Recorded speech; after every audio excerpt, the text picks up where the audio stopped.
Good evening. This is Avram Shira, Rebbe Shiva, in the New Winter Bond, with a class on the stories of Rebbe Nachman and Maseh Bereshit, the workings of creation.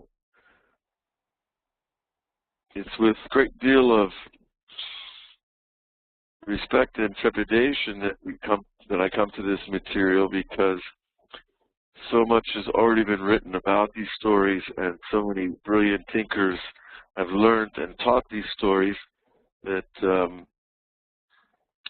I hope that we can glean some worthwhile things from them. We're going to begin with the Hakdama that was written by Rebbe Nachman, the main student of Rebbe Nachman, and his description about the telling of stories in relationship to the learning of Kabbalah and Sod. And as we go, we're going to expand on various points, and we'll see how it goes. But as I said a few moments before, keep me in touch with where all of you are at in terms of the material, and if we actually want to go into the telling of any of the stories.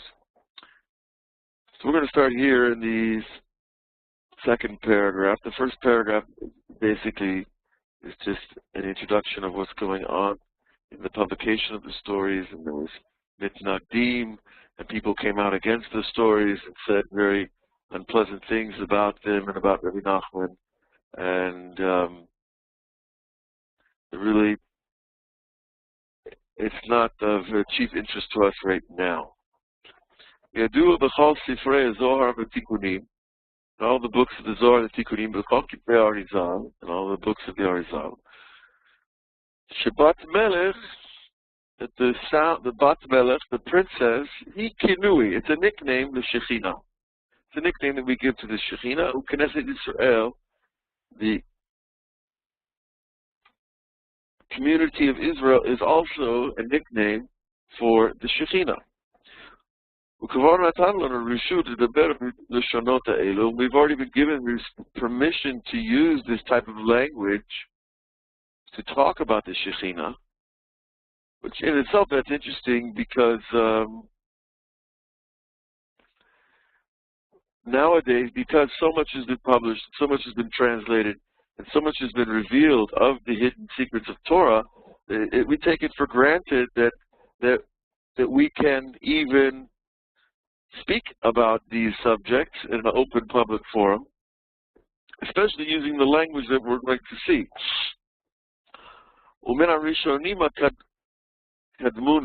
And from the early great ones, because we live from their life, from their mouths, from what they taught us. And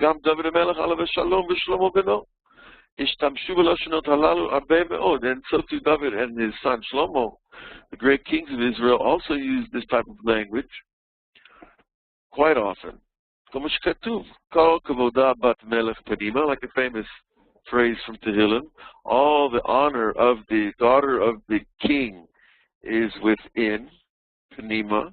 There's many ways we can understand this verse, but the honor of the princess is, the simplest understanding, I think, is that the princess doesn't leave the palace too often. And her honor is the fact that she stays in the palace. Okay, another way of understanding, of course, is that the Bat Melech is the Shekhinah, and her honor is Panima within this Torah, hidden in the Torah, the secrets of the Torah. And there are many, many types of examples of this type of language in Torah literature. We call Sefer Shir HaShirim, of course, as Shir HaShirim, Shahu Kodesh Kodeshim, who is the Holy of Holies, She'en Kol Ha'olam Kedai Lo, that the whole world can't even touch the holiness of Shir HaShirim. Mimusad also is built on this secret, the secret of these metaphors and the story that's unfolding in the text of Shir HaShirim, which is, of course, it's a dialogue between a male and female lovers, a couple. Okay, now, of course, Shlomo Melech didn't sit down to write a love story. But really, it is a love story between God and His divine presence, and God and Am Yisrael, because we are the carriers of that presence. V'kol kitvei Arizal, Zichron Tzadik Levracha, v'sifrei Azor Mileim Mizeh, and all these books are full of these kinuim, these nicknames, these references.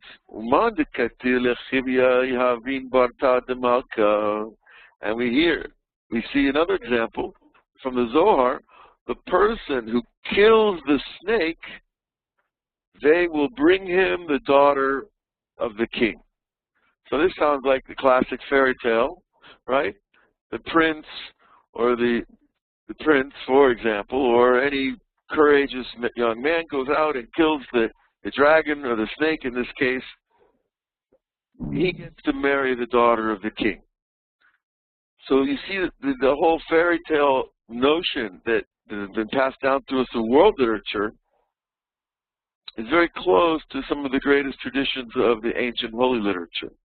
And of course, now, what is the Barta de Malka for us? The daughter of the king also is a nickname for prayer. So when the man kills the snake, he's given prayer. That's the real reward. Now, which is an interesting idea. Most of us don't think of prayer as a reward. Usually we think of prayer as something we have to do to get a reward. But actually prayer itself, in the lashon of Torah, and especially of Hasidut and breslov, prayer itself is a gift. It's not something that we not necessarily have, nor is it not something that we merit. Just talking to the king is already an honor. Speaking to the king means you've already entered the palace. You've already been taken into the throne room. You've been given an audience with the king. That's already a tremendous level. So prayer itself is looked at as a gift. And also there in the Zohar, of the famous Sabbath de Mishpatim, which is a long section of Zohar that deals with reincarnation. Shamar, Ulimta Shapirta de Leitla Emin, the beautiful princess that does not have eyes. Now, why she doesn't have eyes is an interesting thing unto itself. But again, it's a measure of, it's an idea of modesty. It's also a measure of this idea of the princess of the Shekhinah, who is an extension or a expression of the divine form in heaven when it comes to rest on earth. And many other of these examples.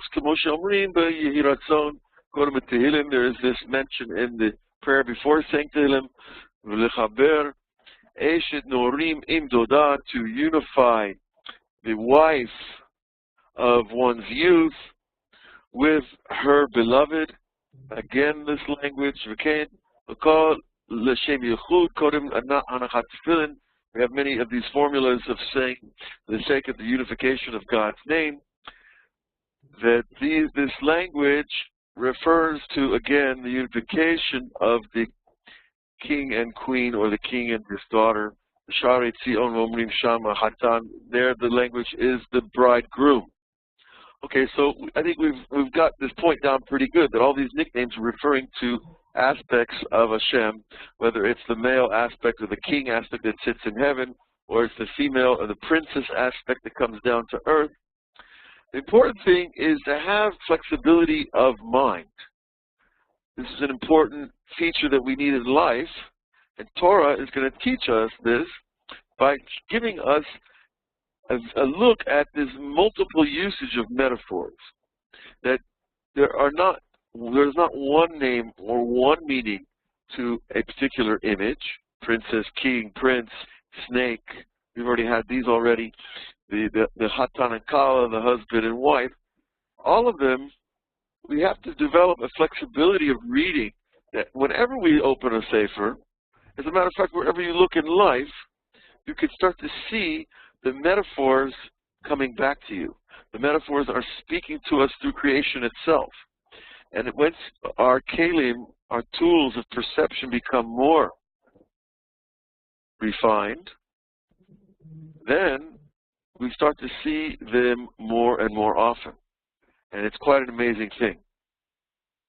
Where you can pick up any book, or listen to any song, or read any poem, or see any billboard, or hear any news story, and start to clarify, to pull out the deeper meanings behind the surface of reality, which is a tremendous level in itself, and it's also tremendously rewarding. But I think that the most powerful concept for me in this first paragraph is the idea, again, that prayer itself is the gift for killing the snake. Because the snake doesn't want us to pray. Because the minute we pray, we're already connecting to Hashem. And the snake's job is to try to keep us from connecting to Hashem. But ultimately, we are taught elsewhere that the snake actually wants us to defeat him.